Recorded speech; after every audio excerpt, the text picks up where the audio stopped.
This is All This Science, a podcast which describes an interesting aspect of science in 5 minutes or less.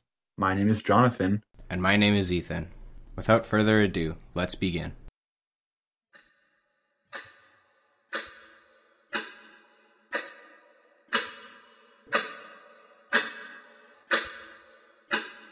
Time. What is time? It is not something we can see, yet we constantly are observing it. It is not something we can hold in the palm of our hands, yet it touches each and every single one of us. Time is not simply a system of measurement regarding our expedition into the future. Time is a force.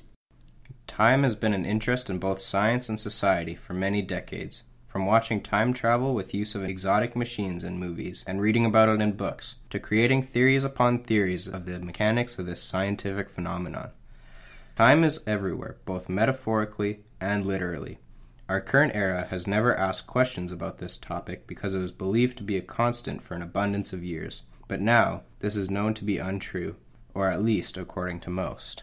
Although there are a multitude of theories regarding the concept of time, none are more famous than the work of a physicist who was considered history's most intelligent man by many.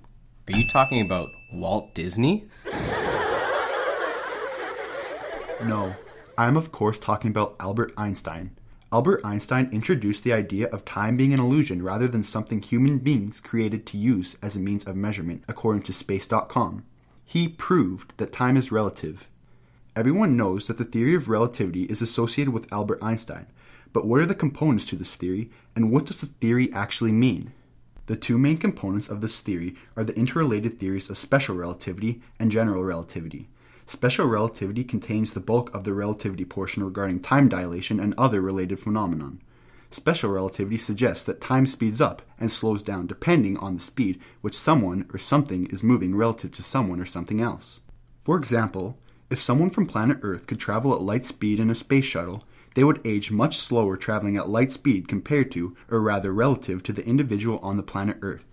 The individual in the spacecraft is going so fast that the rate at which time passes for them is much slower than the rate of time passing for the person on Earth. If these two individuals both timed 1 minute on a stopwatch, the person traveling at light speed's minute could be multiple hours or far more compared to the persons on Earth. They both perceive the time passing as 1 minute, but due to the drastically different speeds, they experience different rates of time passing. Essentially, this space-time continuum refers to the 3 dimensions of space and the 1 dimension of time being put together to create a 4-dimensional continuum. Think about the space-time continuum as a bowling ball on a trampoline. The ball would press into the fabric of the trampoline, causing it to dimple downwards. Other smaller balls on the outside of the trampoline would spiral inwards until eventually reaching the bowling ball. The point is, gravity affects both matter and time. Due to space-time being able to bend, events can be seen by 2 different observers at 2 different times. For example, light bending around a black hole can go in 2 different directions. One direction is longer and one is shorter, causing 2 showings of the same event to take place. Continuing, the theory of general relativity also helped prove gravity's effect on time regarding dilation. The dilation of time revolves around the change in gravity. 2 different observers from a gravitational mass would experience different rates of time. An individual on a planet with a high gravitational pull in a different galaxy will experience time at a slower rate than an individual just outside the atmosphere of that same planet. Once again, 1 minute will be perceived as 1 minute for both of the individuals, but relative to each other, 1 minute for the man on the planet could be 5 minutes for the man outside the atmosphere of the same planet.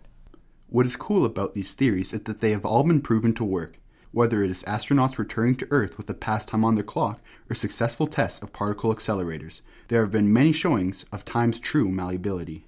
Moving on, there are once again many theories when it comes to the beginning of not just time, but space as well. With the most common theory being the Big Bang theory, as mentioned before, it is believed that time and space are directly related.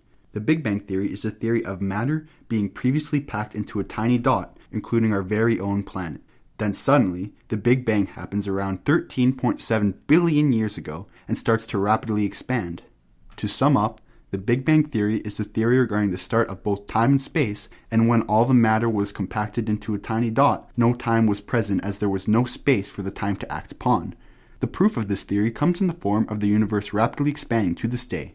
just as our knowledge regarding the concept of time is expanding as well.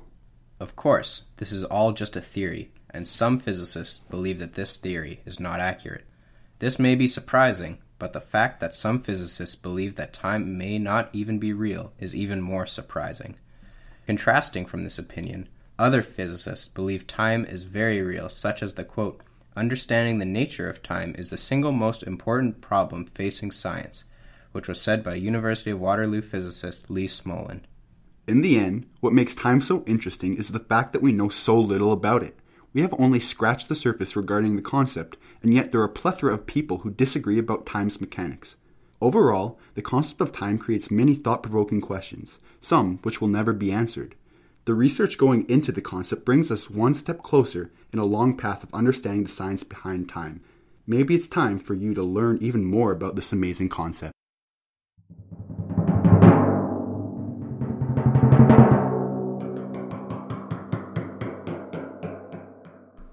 This has been Jonathan And Ethan. on the concept of time. Now, we would like to thank you for listening to our episode of All This Science.